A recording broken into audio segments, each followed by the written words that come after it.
The David Pakman Show at davidpakman.com. Has anyone heard of this rapper?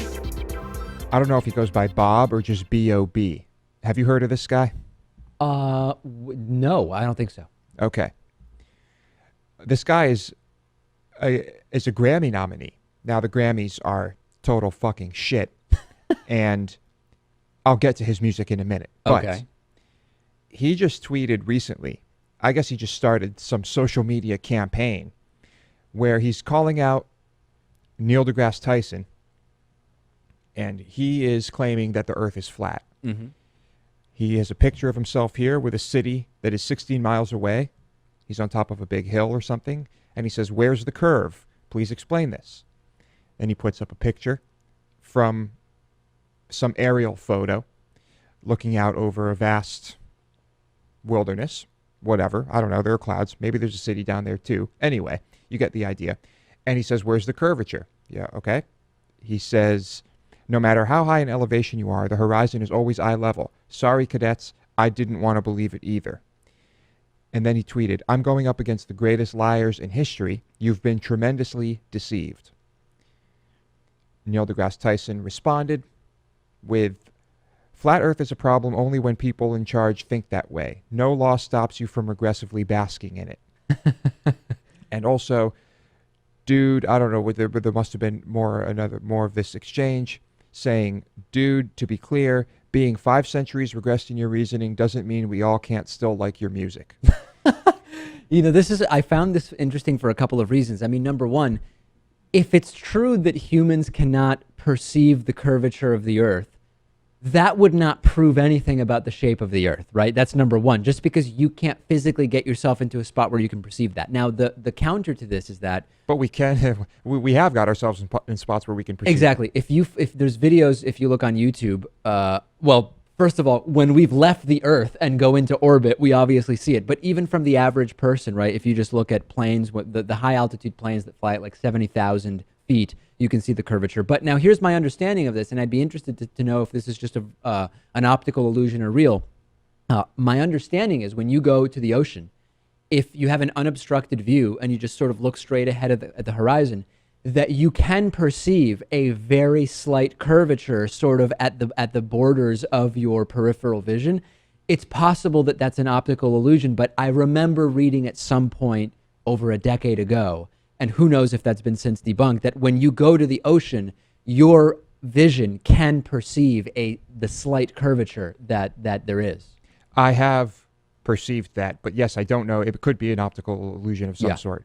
Or at least I thought I have perceived that when looking at the ocean. Of course, it's sort of irrelevant in the sense that whether humans can anecdotally perceive that when standing on Earth doesn't change the reality of Earth. Mm-hmm.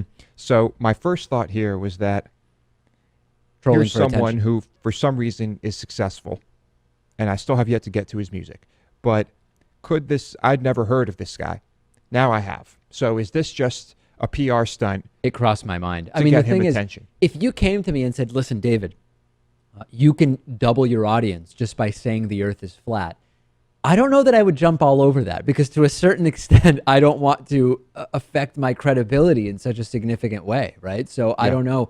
I mean, not everybody would take that option to do a publicity stunt by saying something incredibly ridiculous. So then I thought to myself, maybe I will base my decision on whether or not this is just a PR stunt on his music. Okay. I'm going to listen to his music. Yep. And if I think that this guy has a shred of intelligence, I will probably go on the side of PR stunt. Okay. His music is some of the most worthless shit I've ever heard in my life. It is pure fucking crap. It's so incredible to me that... So you're more a Killer Mike guy. Killer Mike's music is thoughtful. There is this stuff from Bob is just the bottom of the barrel. And if you listen to it, you'll agree with me. I know you will. It's B.O.B. It's B.O.B. It's total garbage. And so I'm thinking that he probably actually believes this stuff. All right. And that's what I'm going with. It's Bob. B.O.B. His music is crap. Tell me if I'm wrong about his music. Tell me why it's good if you think that it has any value at all. Okay, the Maine governor is back in headlines. Yep. Paul LePage, or no, the guy. Is it Paul? Yeah, Paul LePage, or does he say Lepage? I thought it was LePage. Okay. Well, now he's saying that we should bring back guillotines and have public executions of drug traffickers. This was the guy, we covered this a couple weeks ago, who said that, I'm going to read the quote here, about drug traffickers, drug smugglers, that guys with the name D-Money, Smoothie, and Shifty, these types of guys, they come from Connecticut and New York, they come up here, they sell their heroin, they go back home. Half of the time, they impregnate a young white girl before they leave. So that's what he said. Now he said that we ought to bring back, what we ought to do is bring back the guillotine. We could have public executions, and we could even have which hole it falls in. I'm not sure what that means. I think that means you have two containers below where the head is, and people can guess as to which of the two the head will roll into after the decapitation takes place. Oh, like a little gambling thing? I thought, yeah. Could be Okay. wrong. Like I've got $10 on the left bucket. Okay. Well, that would be nice. That add some, fun to that. And I think that he genuinely believes this is a good idea. But he says, I think the death penalty should be appropriate for people who kill Mainers. Yeah, We should give them an injection of the stuff they sell. So what he's saying here is that if I provide you with heroin and you Right. die from an overdose, I should be put to death. Yeah. That's what he's saying. It's funny, we're talking about getting rid of the death penalty altogether.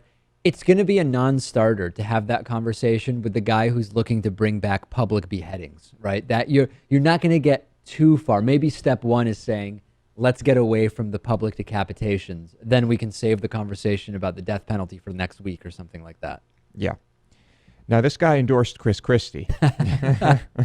And Chris Christie was on Morning Joe, and Chris Christie said, we all know that he shoots from the hip, and when he does that, there are going to be times when even he, in retrospect, thinks he shouldn't have said whatever he said. This is so stupid, though. I hate that explanation. Oh, he says whatever he thinks, so we shouldn't really, we should somewhat like back off of criticism.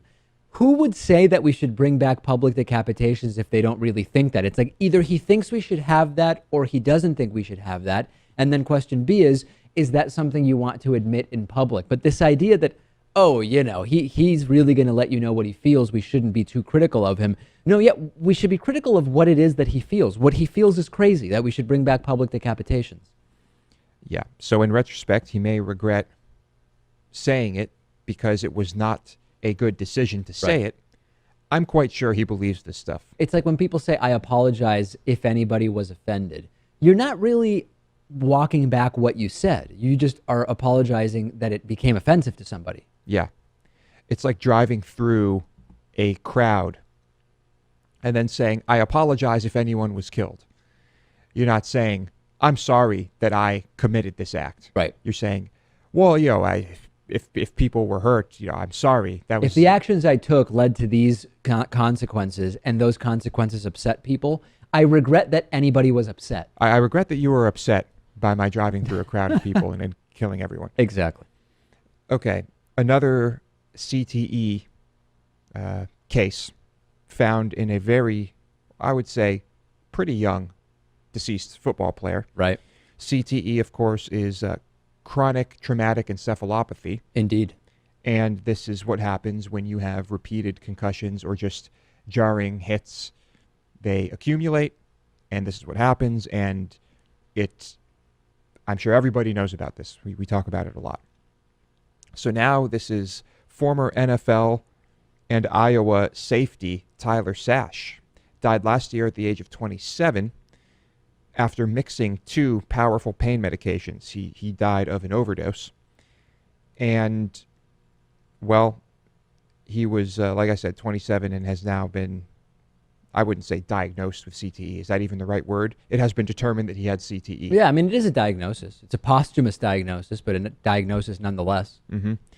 And so how did that play into his death. Maybe in this case it didn't. Maybe it was just a result of painful injuries and how he was dealing with them. But he was actually on the Giants team in 2011 and won that Super Bowl against the Patriots. Right. That was his rookie season. So, just unfortunate. I mean, what's going to happen? We talk about this every time. How much longer are we going to have football? When will college football start to fade away? Will it start to fade away? What about high school? You seem to think, Lewis, you've said many times that it's just so popular that we're going to have it one way or another. But I'm not sure I see that as the obvious end game here. I think that football could be in trouble. It might take a little while, but it's crazy. I mean, even over the games over the weekend, there were some helmet-to-helmet hits. I mean, when you see this stuff, particularly now that we have these super slow-motion close-ups of these hits, it's very clear that this is bad. This is really, really bad. Yeah, it is the most popular sport in the country. A lot of money. And NFL is the most popular sport in the country. Then you add college on top of it, and it's a monster. So I think it is still going to be here. I think it's here to stay, really. Wow. I do. So I read an article recently about the Seahawks. And the Seattle Seahawks, I guess, under their new defensive coordinator or something new, I say new, whoever the most recent one is, a few years ago decided that they are going to adopt this rugby style of tackling people. And during practice or against other teams? No, against other teams. This was the new plan. The plan was to, well, of course, use an effective method of tackling, but also simultaneously avoid injury by tackling in this way. And the statistics that we have over these few years shows that it does seem to be working, and that there are fewer injuries on the team in terms of tackling and injuries caused by tackling. So maybe we'll see things like that start to happen in the game. And there are those people who say that we should just get rid of helmets. If we got rid of helmets, it would completely change the game, and it would be a safer game because no one is going to drive their unprotected head into someone else. Right. You could even make that an illegal tackle or play. I don't know what the answer is, but I think we're going to continue to see changes to the game to make it safer. But it's such a monster. I mean, how can you say that football may go away? It may decline a bit. I think it could decline. I mean, if it becomes sort of like a backyard thing, right? Not so much fully established in high schools and colleges, then that would drastically change the eventual dynamics of the business. But yeah, I don't know. I don't know what the future holds. Rugby, still pretty popular. Yeah. Hasn't changed much in a very long time. That's true.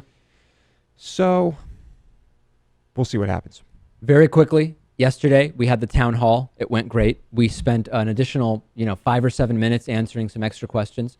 We may have taken more questions than ever before, Lewis. I mean, I don't know the exact number, but I think it went quite well. And for people who missed it, which is most people, I mean, most people can't make a particular, whenever we do it, there's going to be a number of people that can't make it.